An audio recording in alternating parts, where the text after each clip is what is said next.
Hello everyone, welcome to all of you on Matricals group. So in the series of IIT courses, today we are going to do some very important numericals from thermodynamics section. Okay, so just let's start. Okay, so your first question is on the screen here. You can first read this. आराम से आप इसे पढ़ लो. अगर आपको खुद से हो रहा है तो आप वीडियो पॉज करके आप ट्राई करो, नहीं तो मैं एक्सप्लेन करती हूँ. ठीक है, तो फर्स्ट क्वेश्चन है हमारा. इसमें क्या है? The temperature of equal masses of 3 different liquid A B C. 3 different liquids are there. Okay, तीनों का मास क्या है? इक्वल है. ठीक है, बट इनके टेम्परेचर्स अलग अलग हैं, जो कि हमारे को दे रखा है. एक 12 डिग्री सेल्सियस पे है एंड ये आपका है 19 डिग्री सेल्सियस पे. बी एंड सी जो है वो है 28 डिग्री सेल्सियस पे. ठीक है, अब दूसरी इन्फॉर्मेशन क्या दी है बच्चों कि ए और बी को जब आप मिक्स करते हो तो इनका जो फाइनल टेम्परेचर है वो है कितना?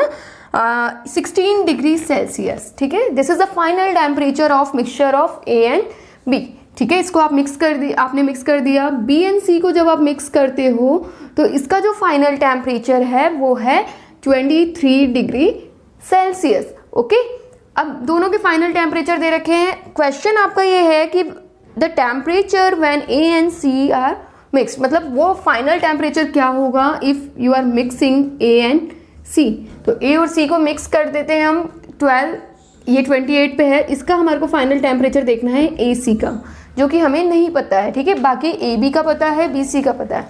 सो just let's start to do. मैं आपको बता दूं कि इस क्वेश्चन को हम एक बहुत ही शॉर्ट ट्रिक से भी कर सकते हैं, बट पहले हम प्रॉपर मेथड देखेंगे एंड फिर मैं आपको उसके शॉर्ट ट्रिक भी बताऊंगी. ठीक है, ओके, तो हम पूरे मेथड के साथ चलते हैं. सबसे पहले हम देख लेते हैं कि फाइनल जब भी कोई 2 गैसेस 2 लिक्विड जब भी ऐसे मिक्स किए जाते हैं तो उनका फाइनल टेम्परेचर का फॉर्मूला होता है N1 T1 plus N2 T2 divide by N1 plus N2. Okay, जैसे कि मैं 2 की बात कर रही हूँ, दोनों को मिक्स कर दिया तो उनका फाइनल टेम्परेचर जो ये होगा, where N1 N2 are the number of moles of two substance. Okay, जो भी 2 गैसेस हैं आपका, कुछ भी है 2 लिक्विड है तो उनके नंबर ऑफ मोल्स हैं. ठीक है, अब क्या करना है, आप सिंपली इसमें पुट कर दो वैल्यूज़. लेकिन अब हमारे पास तो TAC के लिए देखना है, तो TAC के लिए क्या हो जाएगा? NaTA plus NCTC divide by Na plus NC. अब आप तो ये बोलोगे क्वेश्चन में कहीं Na N2 का नाम ही नहीं है, नंबर ऑफ मोल्स का नाम ही नहीं है. हाँ, नहीं है तो हम क्या करेंगे? कंसीडर करेंगे. ठीक है, तो मान लो A की वैल्यू है Na, number of moles for A. B की वैल्यू है Nb and for C the value of number of moles is Nc. ठीक है, लेकिन अभी भी हमारा क्वेश्चन तो सॉल्व नहीं होगा, तो हमारे को इसकी वैल्यू फर्स्ट कैलकुलेट करनी पड़ेगी. सबसे इंपॉर्टेंट यही है कि Na-Nc की वैल्यू देखो. पूरे क्वेश्चन में इसी का खेल है. जैसे ही आपका Na-Nc निकल के आता है आप डायरेक्ट फॉर्मूला में पुट करोगे और ये हो जाएगा. तो चलो Na-Nc देखते हैं फटाफट. हाँ, तो इसके लिए हम सबसे पहले फर्स्ट इन्फॉर्मेशन यूज़ करते हैं जो कि A एंड B के मिक्सचर के लिए है. ठीक है, तो अगर मैं AB मिक्सचर की बात करूं तो final temperature of AB means TAB will be what? NaTA NB TB divide by Na plus NB. Okay, now what is the value of TAB? it is given final temperature for TAB, it is 16 degree.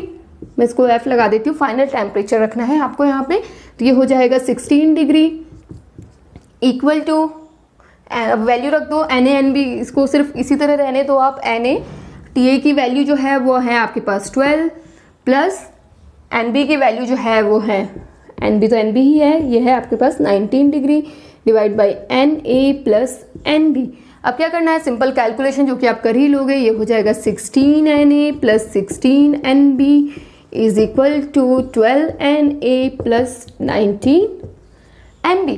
Okay, do subtraction. इसके आगे तो हमारे को पता ही है क्या करना होता है. तो ये हो जाएगा 4 Na is equal to 3 Nb. हमारे को Na की वैल्यू चाहिए, इसलिए हम यहाँ से Na की वैल्यू निकाल लेते हैं in terms of Nb. 3/4 Nb. और जो हम शॉर्ट ट्रिक अप्लाई करने वाले हैं ना, वहाँ पे हम दोनों Na-Nc की वैल्यू तुरंत निकाल सकते हैं. वो भी हम करेंगे, पहले हम ये देख लेते हैं. ठीक है, यस, तो ये हो गया Na की वैल्यू. इसी तरह से हम Nc का देख लेते हैं. सेम फॉर्मूला यूज़ करेंगे. वहाँ पे क्या हो जाएगा? In the case of B plus C means mixture of BC, क्या हो जाएगा, NB TB plus NC TC। Okay, so NB की वैल्यू क्या है, फटाफट देखो, NB की वैल्यू है वो है 19, सॉरी NB तो NB ही है, टेम्परेचर जो है TB वो है 19। ओके, प्लस NC TC की वैल्यू क्या है 28।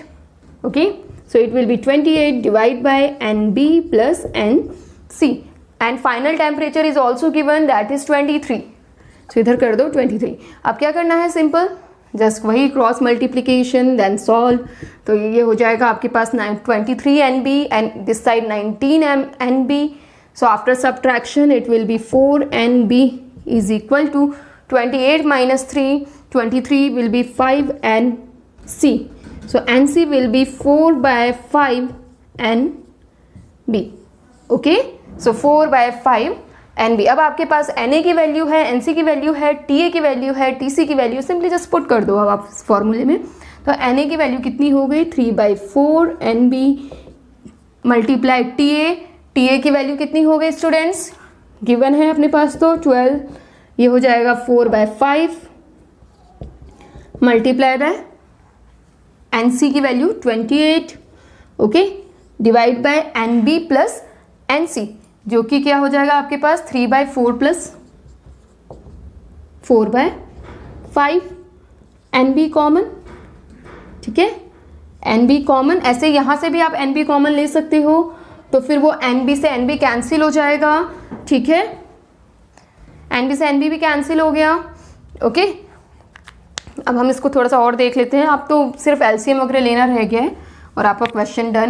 तो इसके बाद आप देख लो, ये NB से NB कैंसिल हो गया, ऊपर से भी मैंने NB कॉमन ले लिया बिकॉज Na एंड NC दोनों ही NB की टर्म में है, नीचे भी Na NC दोनों ही NB की टर्म में है, वो कैंसिल हो गए। इसके बाद हमारे पास ये बचा, इस फ्रैक्शंस को हमें सॉल्व करना है। What is the LCM of 4 5, it is 20, so 20 will be LCM। After solving this there will be 20, 36 multiply by 5, it would be 80 plus 112 multiply by 4, वो आपको करके देखना पड़ेगा, 8 4 4 8।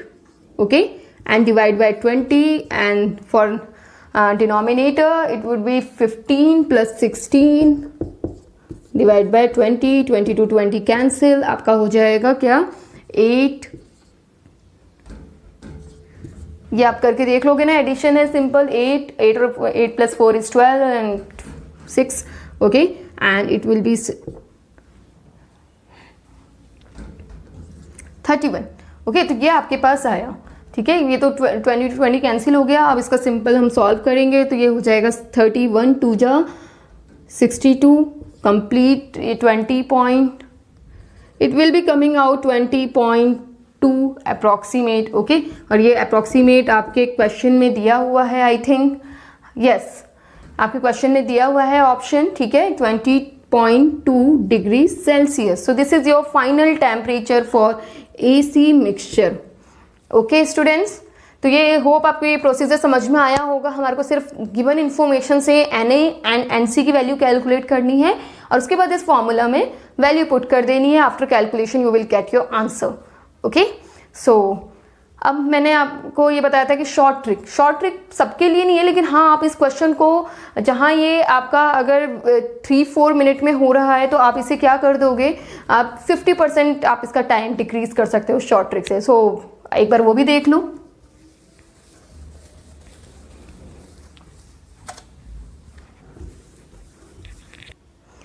तो ये हमारी शॉर्ट ट्रिक है। अब मैं बता देती हूँ शॉर्ट ट्रिक में क्या है, या सब बच्चों को पसंद आती है कि भाई कैसे हम क्वेश्चन को फटाफट कर सकते हैं। तो शॉर्ट ट्रिक ऐसा वो कुछ, आप जैसे कि जर्नल एप्टीट्यूड में पढ़ते होंगे, एक मेथड आता है एलिगेशन मेथड। ठीक है, एलिगेशन मेथड हम यहाँ पे यूज़ करने वाले हैं। ये एप्टीट्यूड का एक टॉपिक है एलिगेशन। तो अब उसमें क्या करते हैं, जब भी जैसे आपके पास दो डिफरेंट क्वांटिटी है, जैसे कि TA TB की बात करें हम, TA TB, तो इसका दे रखा है आपको 12, इसका दे रखा है आपको 19। ठीक है, एंड इन दोनों का मिक्सचर भी दे रखा हो जो कि है 16 डिग्री सेल्सियस। ठीक है, तो इन दोनों का मतलब कि दोनों की इंडिविजुअल वैल्यू दे रखी हो और उनका मिक्सचर भी दे रखा हो, तो उनकी क्वांटिटी का रेशो कैसे निकलता है, जस्ट क्रॉस सब्ट्रैक्शन। जैसे कि आप 12 से 16 को सब्ट्रैक्ट करोगे तो यहाँ जाएगी वो वैल्यू। ठीक है, एंड 19 से 16 को सब्ट्रैक्ट करोगे तो वो वैल्यू यहाँ जाएगी। इसमें प्लस माइनस का चक्कर नहीं होता, बस आपको क्या करना है, जिसकी वैल्यू ज़्यादा है उसमें से आप सब्ट्रैक्ट कर दो, ठीक है। तो ये हो जाएगा 16, अब इसका क्रॉस सब्ट्रैक्शन करो, ये क्या हो जाएगा 4 एंड इधर क्या आ जाएगा 3, और यही हमारा वैल्यू आई थी। ये किसकी वैल्यू है, N A upon N B की वैल्यू कितनी आई अपने पास 3/4। यही हमने कैलकुलेट किया था फॉर्मूला लगा के भी। देखो कितना आसान हो गया, 3/4। यहाँ से आप एन ए की वैल्यू इजीली दे सकते हो 3/4 इंटू एन बी। अब ऐसे ही आप यहाँ पे देखो T B ratio T C, T B mixture के लिए तो टी बी जो है वो है आपका 19, टी सी जो है वो है 28। इन दोनों को आप क्या कर रहे हो, कंबाइन कर रहे हो। कंबाइन करने पे फाइनल टेम्परेचर भी दे रखा है इसका 23। फिर से वही करेंगे, जब भी कॉम्बिनेशन दिया हो तो उनकी क्वांटिटी का रेशो कैसे निकालते हैं, क्रॉस सब्ट्रैक्शन करके। तो 19 में से 23 गया तो वो इधर लिखोगे, ठीक है। इट इज़ 4, 28 में से 23 गया तो कितना आ जाएगा 5, ठीक है। तो N B upon N C, या फिर आप ऐसे बोल लो हमें एन सी निकालना है, तो N C upon N B is equal to 4/5। N C upon N B, yes 4/5। यही निकल के आया था अपने पास कि एन बी की वैल्यू कितनी आ रही थी एन सी की टर्म में, सॉरी एन सी की वैल्यू कितनी आ रही थी एन बी की टर्म में 4/5 एन बी। तो देखो आपका क्वेश्चन 50% टाइम यहीं पे रिड्यूस हो गया क्वेश्चन का, ठीक है। अब इतनी वैल्यू निकल गई तो डायरेक्ट फॉर्मूला में पुट करो। तो ये थी आपकी शॉर्ट ट्रिक। होप आपको समझ में आया होगा। कुछ नहीं करना, जब भी इस तरह से दो डिफरेंट चीज़ें दे रखी हो, उनका मिक्सचर दे रखा हो, आप क्या करोगे, उनको लिख दोगे ऐसे, ठीक है, और उसको क्रॉस सब्ट्रैक्शन करोगे तो वही उनकी क्वांटिटी का रेशो निकल के आ जाएगा, ठीक है। Okay, so let's start next question.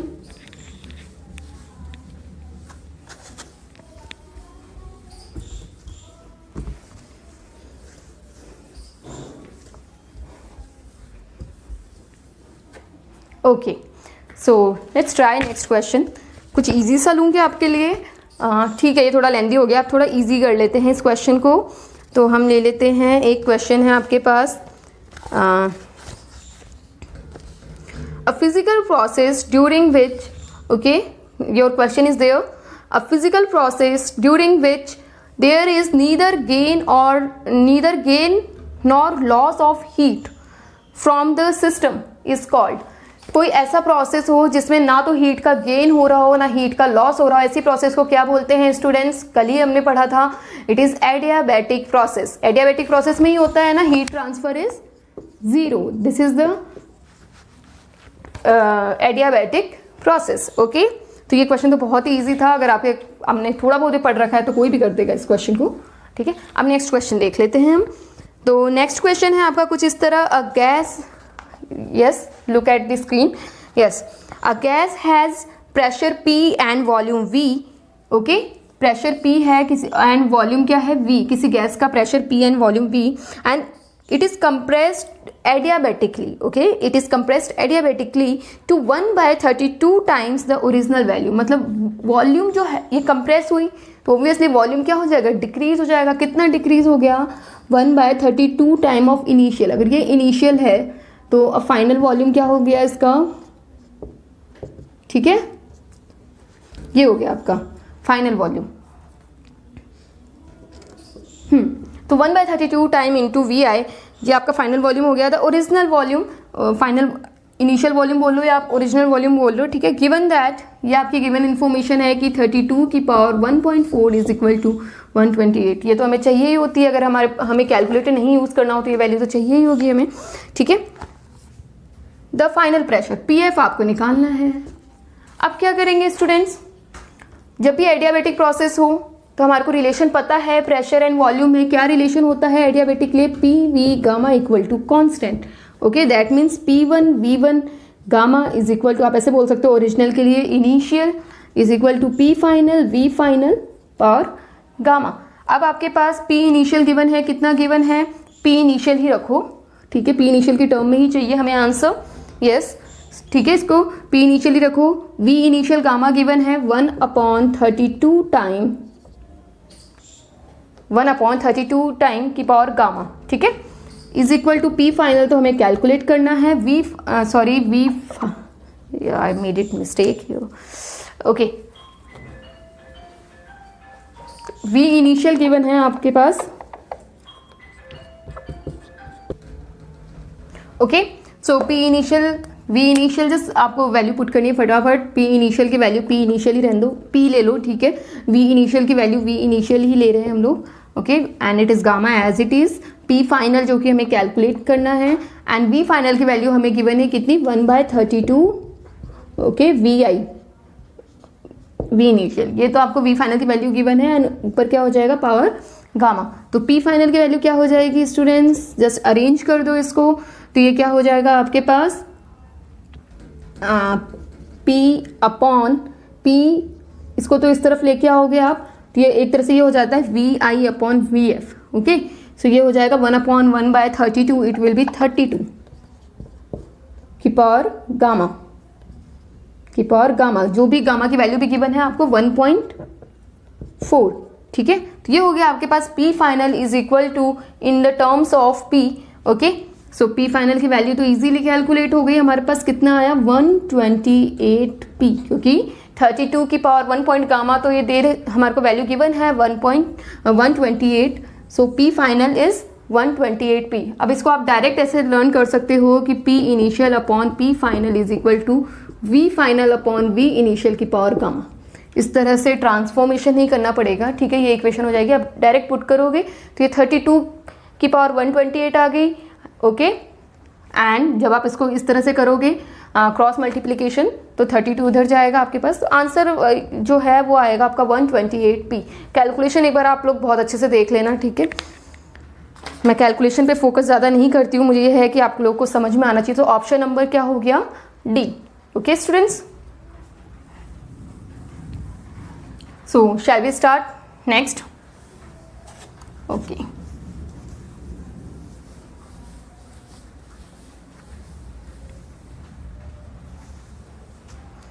Yes, so next question फिर से कुछ इजी सा लें, ठीक है।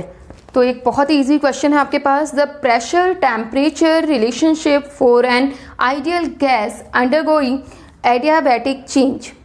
प्रेशर टेम्परेचर रिलेशनशिप क्या होता है एडियाबैटिक के केस में, it is T to the power gamma P to the power 1 minus gamma is equal to constant. ये होता है, ये आपको रिमेम्बर रखना है बहुत अच्छे से। तीनों के बीच में क्या प्रेशर वॉल्यूम में ये होता है PV gamma is equal to constant, temperature volume में होता है TV to the power gamma is equal to constant. तीनों इक्वेशन बहुत अच्छे से ध्यान रखनी है, किसी भी तरह घूम के न्यूमेरिकल्स आ सकते हैं आपके पास, ठीक है।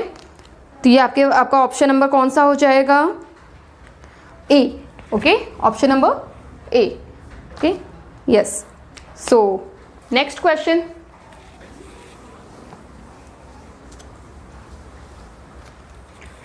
Your next question. अब फिर से कुछ इजी सा लेते हैं, जैसे ये ले लेते हैं हम,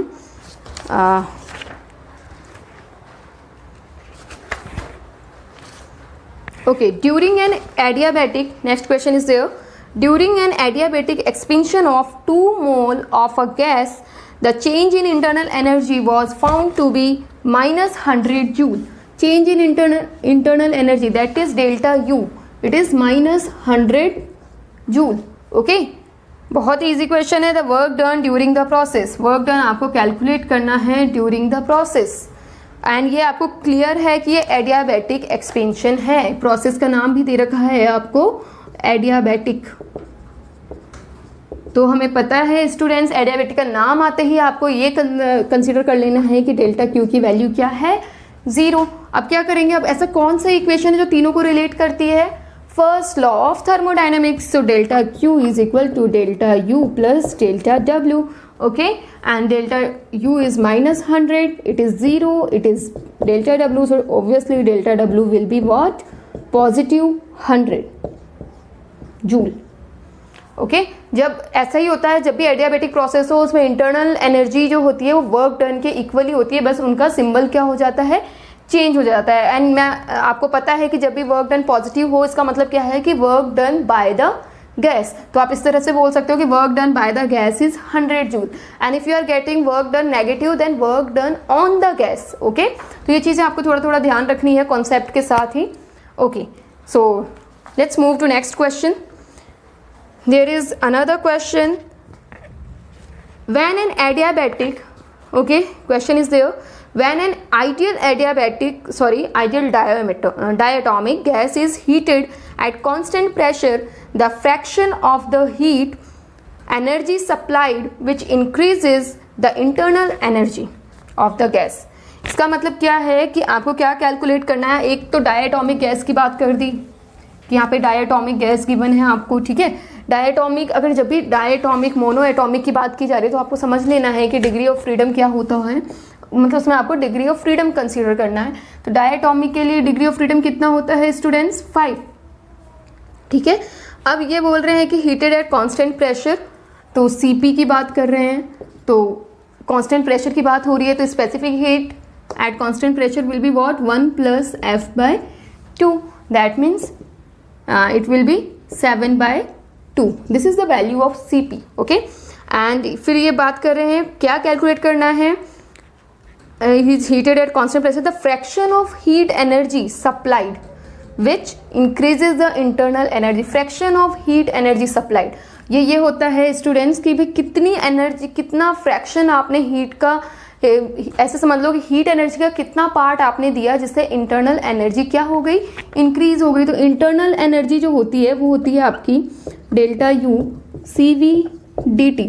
ओके. एंड हीट जो होता है वो होता है CP dt. ओके. तो स्पेसिफिक हीट की टर्म में अब फ्रैक्शन की बात कर रहे हैं कि कितनी एनर्जी चाहिए आपको टोटल एनर्जी में से जो इंटरनल एनर्जी को इंक्रीज कर दे. तो obviously we need to calculate ΔU upon ΔQ. So dt to dt cancel. आप जस्ट क्या करो, CV क्या हो जाएगा? F/2 which is 5/2. ओके. अब बस इसकी वैल्यू पुट कर दो, you will get your answer. तो क्या हो जाएगा ये 5/2 divide by 7/2, that is 2 to 2 cancel, 5/7 which is your answer. Just mark it option number D. Okay. Option number D 5/7. Hope you are clear with it. अब speed तो थोड़ी बहुत रखनी पड़ेगी, हमें एग्जाम में भी स्पीड रखनी पड़ती है. ठीक है. तो ये क्लियर है कि आपको सबसे पहले CP देखना है, CV देखना है, फ्रैक्शन ऑफ एनर्जी अगर आपको कैलकुलेट करना है तो वो देख लेना है. फ्रैक्शन ऑफ एनर्जी हमेशा इन दोनों का रेशियो होती है to increase the internal energy.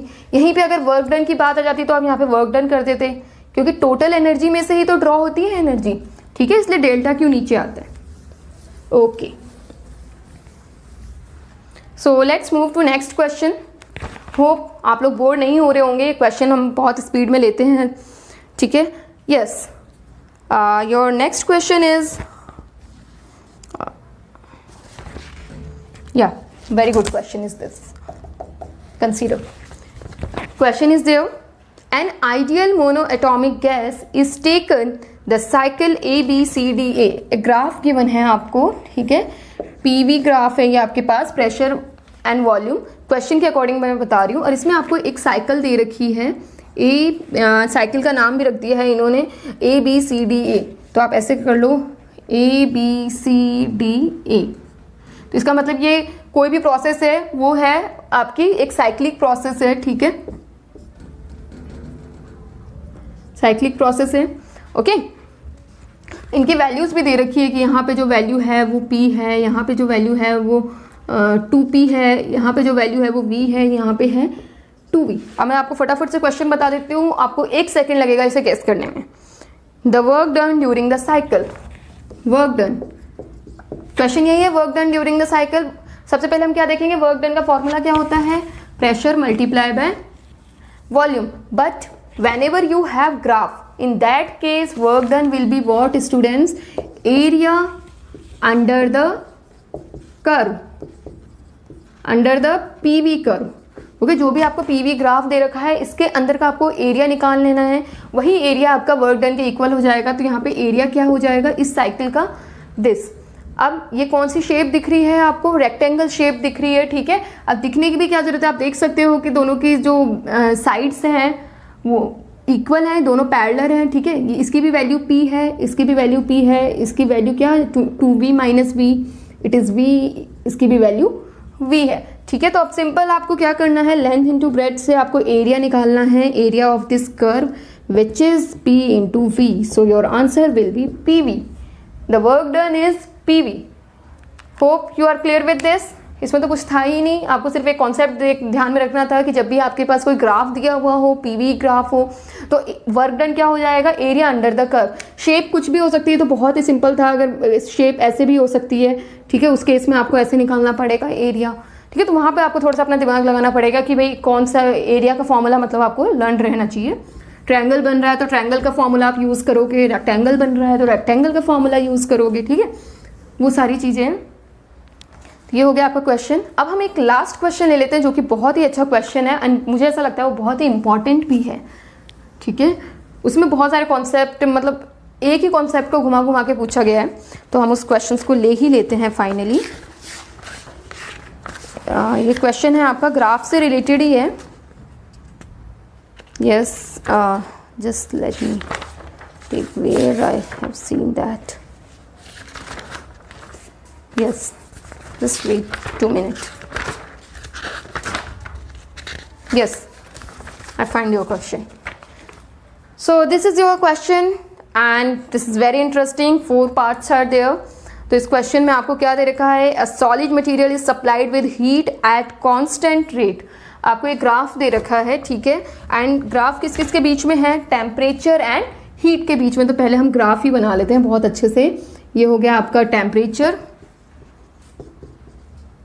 PERAD, okay, yes, and ये हो गया आपका हीट, ठीक है। टेम्परेचर और हीट के बीच में ग्राफ दे रखा है। ग्राफ भी कुछ ऐसा है, ये लो, ये फ्लैट हो गया, फिर ऐसे गया, ये फ्लैट हो गया, ठीक है, इस तरह का ग्राफ है।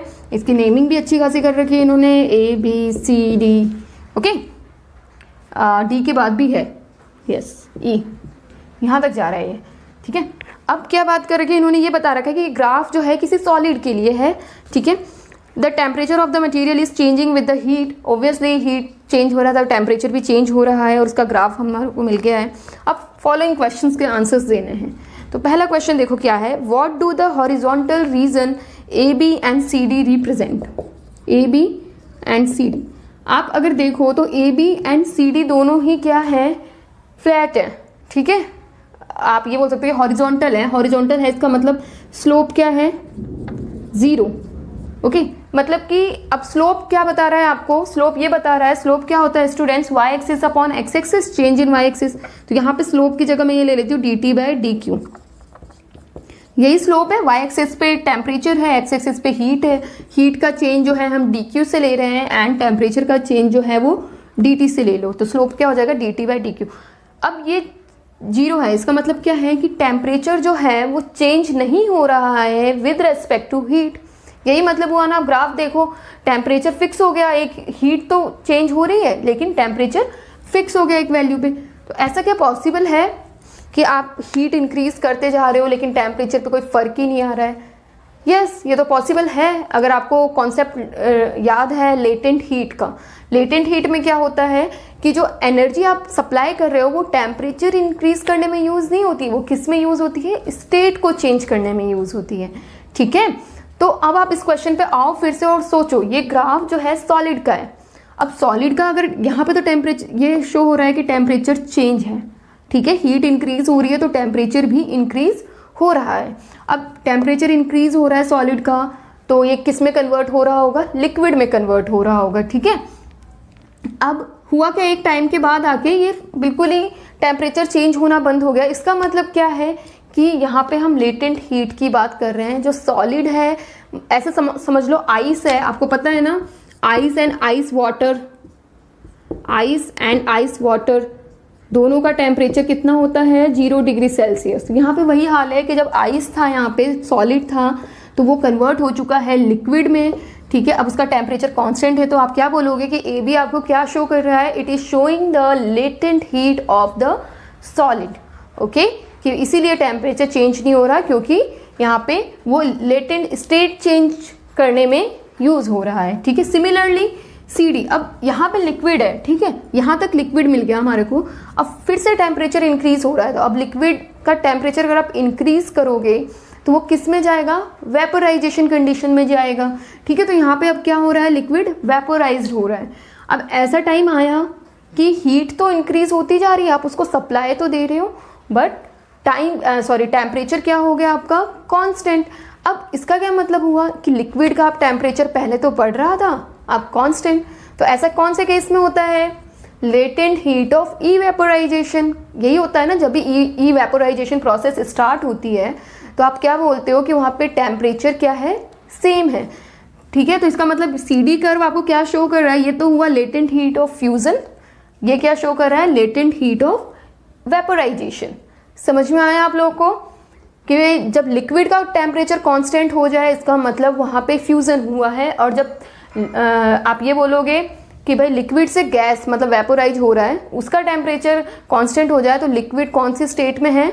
अपनी गैसियस स्टेट में कन्वर्ट हो गई है। ठीक है, तो ये जो है वो वेपोराइजेशन कंडीशन है।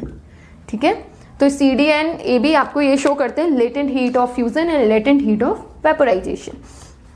Next question, if CD is equal to 2AB, मैंने तो यहाँ पे बहुत ही छोटा बना दिया। CD जो है वो 2AB है, मतलब AB का डबल, या अगर ये AB था और ये CD है तो CD जो है वो 2AB है, just double of AB। Okay, और अब इसको आप E कर दो, इसको भी मैं बढ़ा देती हूँ। ठीक है, तो CD इज 2AB। इसका क्या मतलब हुआ? आप बता सकते हो कि CD क्या बता रहा है आपको? Latent heat of vaporisation, and AB is latent heat of fusion, and this is latent heat of vaporisation. अगर अब latent heat of vaporisation 2AB है, इसका मतलब just double two the latent heat of fusion. इसका मतलब latent heat of vaporisation is greater than latent heat of fusion, जो कि होता है, ये हमेशा होता है कि वेपोराइजेशन में जितनी हीट चाहिए होती है वो फ्यूजन के कंपैरिजन में ज़्यादा होती है। ठीक है, okay. So next question, what does the slope DE represent? DE की स्लोप आपको क्या रिप्रेजेंट कर रही है? आप देखो कि यहाँ पे मान लो वो गैसियस स्टेट में है, अब DE का टेम्परेचर बढ़ रहा है, तो जब भी वेपोराइजेशन होता है उसके बाद आप और टेम्परेचर बढ़ाते हो तो क्या होता है? वो कौन सी स्टेट में जाता है students? It will go to the, आप ऐसे देख लो कि वैसे तो ये स्टेट बॉइलिंग स्टेट हो जाती है। ठीक है, बाकी आपको उसको और थोड़ा अच्छे से एलोबरेट करना है, तो आप ऐसे देख लो कि DE स्लोप का मतलब क्या है? DE स्लोप का मतलब क्या है? DT बाय DQ, यही है DE का स्लोप, क्योंकि इसमें स्लोप का स्पेशल पूछा है। तो हमारे को ये भी पता है कि भाई DQ जो होता है वो होता है mCV, और CP बोल लो, या स्पेसिफिक हीट के लिए S भी ले लेते हैं, MS DT, ये सबको पता है। ठीक है, तो DT बाई DQ क्या हो जाएगा? 1/MS। Okay, means 1/m and specific heat of gas. आप ऐसे बोल सकते हो स्पेसिफिक हीट ऑफ गैस। ठीक है, तो ये आप क्या बोलोगे कि DE का जो स्लोप है वो क्या शो कर रहा है आपको? 1/, स्पेसिफिक हीट ऑफ गैस। अब ऐसे तो बोलना बहुत ही, इसको और थोड़ा अच्छे से हम बोलते हैं, इसको और अच्छे से एक्सप्लेन करते हैं। तो आप क्या समझा सकते हो इससे? अगर मैं इस स्लोप की बात करूं BC, ओके, BC स्लोप की बात करूं तो उसमें क्या हो जाएगा? ये तो हो गया आपका DE, DT by DQ, BC is equal to, it will be M multiply, अब यहाँ पे तो गैसियस स्टेट है, यहाँ पे कौन सी स्टेट थी? BC में liquid, so specific heat of liquid. Okay, यही था ना, यहाँ पे लिक्विड स्टेट चल रही है, यहाँ पे गैस बन चुका है, वो वेपोराइज हो चुका है। ठीक है, तो ये स्टेट हो गई है। अब आप कंपैरिजन करके बता सकते हो कि slope of DE is greater than, sorry, slope of DE आप देख लो, ये भी गिवन है शायद आपके क्वेश्चन में। स्लोप व्हाट डज, ओके, हमारे को सिर्फ इतना ही बताना है कि DE आपको क्या शो कर रहा है। तो आप क्या बोलोगे? ये हमारे को जो DE का स्लोप है, पहली चीज़ तो बॉइलिंग कंडीशन शो कर रही है, दूसरी चीज़ ये 1/m multiply specific heat of gas. Okay, तो ये चीज़ है। नेक्स्ट लास्ट क्वेश्चन है आपका, the slope of OA is greater than the slope of BC। Okay, OA, which is OA? This OA and BC। सबसे पहले ये देखो OA कौन सी स्टेट थी? ये तो सॉलिड स्टेट थी, ठीक है, उस टाइम पे सॉलिड का ही टेम्परेचर बढ़ रहा था। BC कौन सी स्टेट है, लिक्विड, एंड ये वाली स्टेट जो बन गई थी वो थी गैस, ठीक है। तो अब आप स्लोप पे आओ, तो मैं एक बार यहाँ आपको एक्सप्लेन कर देती हूँ। तो स्लोप तो हमारे को पता है, स्लोप का मतलब क्या है, 1/m specific heat. Specific heat अगर हम OA की बात कर रहे हैं, OA, slope of OA is greater than slope of BC, ये आपका 4th क्वेश्चन है, ठीक है। तो 1/m specific heat is greater than 1/m specific heat of what, liquid, okay. अब इससे आप क्या देख सकते हो, डायरेक्ट रिलेशन की स्पेसिफिक हीट, अब इन्वर्स है, इन्वर्स लोगे तो ये पॉजिटिव हो जाएगा, ये नेगेटिव हो जाएगा, मतलब ये ज़्यादा हो जाएगा, ये कम हो जाएगा। तो specific heat of liquid is greater than specific heat of solid. तो आप क्या बताओगे कि अगर OA का स्लोप ज़्यादा है BC के कंपैरिजन में, इसका मतलब क्या है कि स्पेसिफिक हीट ऑफ लिक्विड ज़्यादा है as comparison to specific heat of solid, okay. तो आपके क्वेश्चन के चारों पार्ट समझ में आए। सबसे पहले आपको क्वेश्चन को अच्छे से ऑब्जर्व करना है, सॉलिड की बात हो रही है, जैसे जैसे टेम्परेचर बढ़ रहा है सॉलिड की स्टेट चेंज हो रही है, सारी चीज़ आपको ध्यान रखनी है, ठीक है। स्लोप देखना है किसके इक्वल होगा, ये फॉर्मूला आप ध्यान रख लेना, वैसे तो हमें पता ही है, mCp/dt से भी शो करते हैं इसे, mCp/dt, ठीक है, okay. So I think this is enough for today's class, and we will do continue. If you want, I will consider more numericals. So thank you so much for watching this, and stay tuned with us.